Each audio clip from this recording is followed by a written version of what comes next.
ko simulang ang aking salaysay shoutout sa mga CSU at kay Darvlog is here.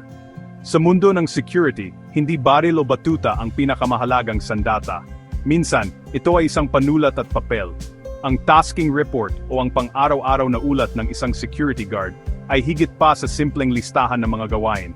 Ito ang opisyal na talaan ng lahat ng nangyari sa inyong duty.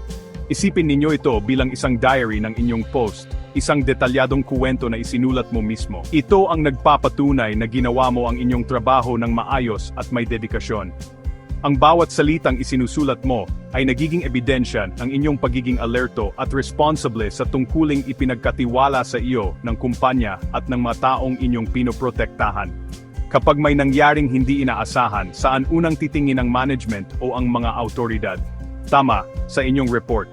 Ang isang maayos at kompletong tasking report ang inyong magiging unang linya ng depensa. Ito ang maglalahad ng katotohanan. Kung nasaan ka, ano ang inyong ginagawa, at paano ka tumugon sa isang sitwasyon. Ang report na ito ay nagsisilbi ring tulay ng komunikasyon sa pagitan mo at ng susunod na guard na papalit sa iyo. Ang mga impormasyong isinulat mo, mula sa sirang ilaw sa may perimeter fence hanggang sa kahinahinalang sasakyang pabalik-balik sa lugar, ay mahalagang kaalaman para sa kanya. Ang bawat magaling na kuwento ay nagsisimula sa isang malinaw na simula. Ganito rin sa paggawa ng isang tasking report. Ang unang bahagi, ang basic information, ang siyang pundasyon ng inyong buong ulat. Unang-una, isulat ang kumpletong petsa, August 10, 2025. Isunod ang eksaktong oras ng inyong duty. Halimbawa, shift 0700 hours hanggang 1900 hours. Susunod na ilalagay ang inyong kumpletong pangalan, Juan de la Cruz, Security Guard.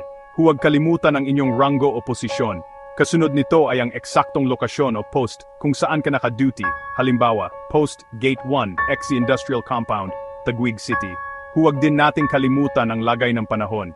Maaring isipin ng iba na ito ay maliit na detalye, ngunit hindi. Halimbawa, weather, maulan at malakas ang hangin. Ang impormasyong ito ay maaring maging mahalaga sa pag-iimbestiga ng isang insidente. Ang susunod na bahagi ay ang puso at kaluluwa ng inyong tasking report, ang talaan ng inyong mga routine patrols, at ang detalyadong pag-uulat ng anumang insidente. Para sa routine patrols and inspections, maging sistematiko. Itala ang bawat pag-iikot mo. Halimbawa, mula alas 10 ng umaga hanggang alas 10:30, roving patrol sa perimeter fence, north to west wing. Lahat ng CCTVs, gumagana. Lahat ng pinto, nakalock. Walang kahina-hinalang aktibidad na naobserbahan. Ang paglalagay ng eksaktong oras, ruta at tagal ng patrol ay nagpapatunay na hindi ka lang nakaupo sa inyong post. Kapag may insidenteng naganap, gaano man kaliit, kailangan itong i-record ng may lubos na kalinawan at katumpakan. Ito ang incident reporting section. Simulan sa uri ng insidente, petsa at oras. Halimbawa, insidente, minor vehicular accident, petsa, August 10, 2025, oras, 14:15 oras.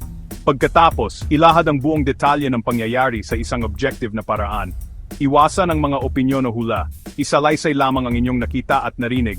Detalye, isang puting Toyota Vios, plate number ABC123, na minamaneho ni Ginoong Pedro Penduko, employee ID 456, ay bahagyang bumangga sa likuran ng isang itim na Mitsubishi Montero, plate number XYZ789, habang umaatras sa parking slot B7. Ang inyong naging aksyon o pagresponde ay kasing halaga ng detalye ng insidente. Ilarawan ang mga hakbang na inyong ginawa. Aksyon na ginampanan. Agad na pinuntahan ang lugar ng insidente. Tinanong kung may nasaktan sa magkabilang panig. Parehong negatibo, pinayuhan ang dalawang driver na mag-usap ng mahinahon.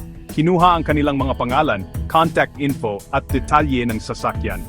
Tinulungang idokumento ang gasgas sa dalawang sasakyan gamit ang company-issued na camera. Huwag din kalimutan na itala ang mga saksi at kolektahin ang anumang ebidensya.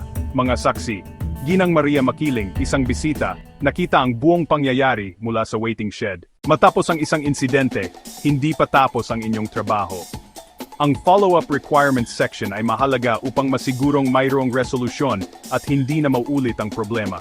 Halimbawa, kaugnay ng minor accident kanina, maaari mong isulat, follow-up, ang incident report form ay pinirmahan ng dalawang driver at isinumite sa security head office. Ang dalawang panig ay nagkasundong ayusin ang gusot sa kanilang mga insurance company. May mga bagay na hindi naman insidente pero mahalagang maitala. Dito papasok ang additional observation section. Halimbawa, obserbasyon. Napansin na ang ilaw sa post number 14 malapit sa bodega ay pundi na. Inirekomenda na mapalitan agad para sa mas magandang visibility sa gabi. May isang delivery van na hindi pamilyar, walang sticker, na 3 beses dumaan sa labas ng gate sa pagitan ng alas 3 at alas 4 ng hapon.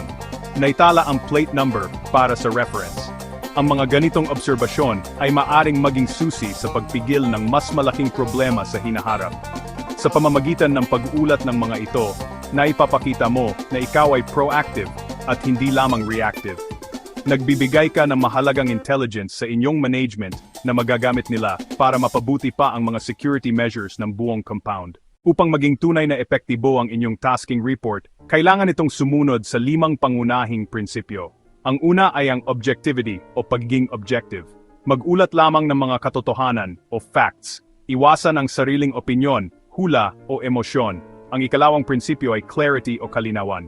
Gumamit ng simple at direktang pananalita. Ang ikatlo ay accuracy o kawastuhan. Siguraduhin na tama ang lahat ng detalye, pangalan, petsa, oras, plate number at lugar. Ang ika-4 na prinsipyo ay completeness o pagiging kumpleto. Sagutin ang mga pangunahing tanong: sino, ano, saan, kailan, bakit at paano. At ang huli ay ang timeliness o mabilis na pag-ulat. Isulat ang mga detalye habang sariwa pa sa inyong isipan. Sa kabuuan, ang pagsunod sa 5 prinsipyong ito, objectivity, clarity, accuracy, completeness, at timeliness, ay ang selyo ng inyong profesionalismo. Ang isang mahusay na tasking report ay hindi lamang isang requirement. Ito ay isang refleksyon ng inyong husay at integridad bilang isang security guard, isang tunay na bantay ng kaligtasan.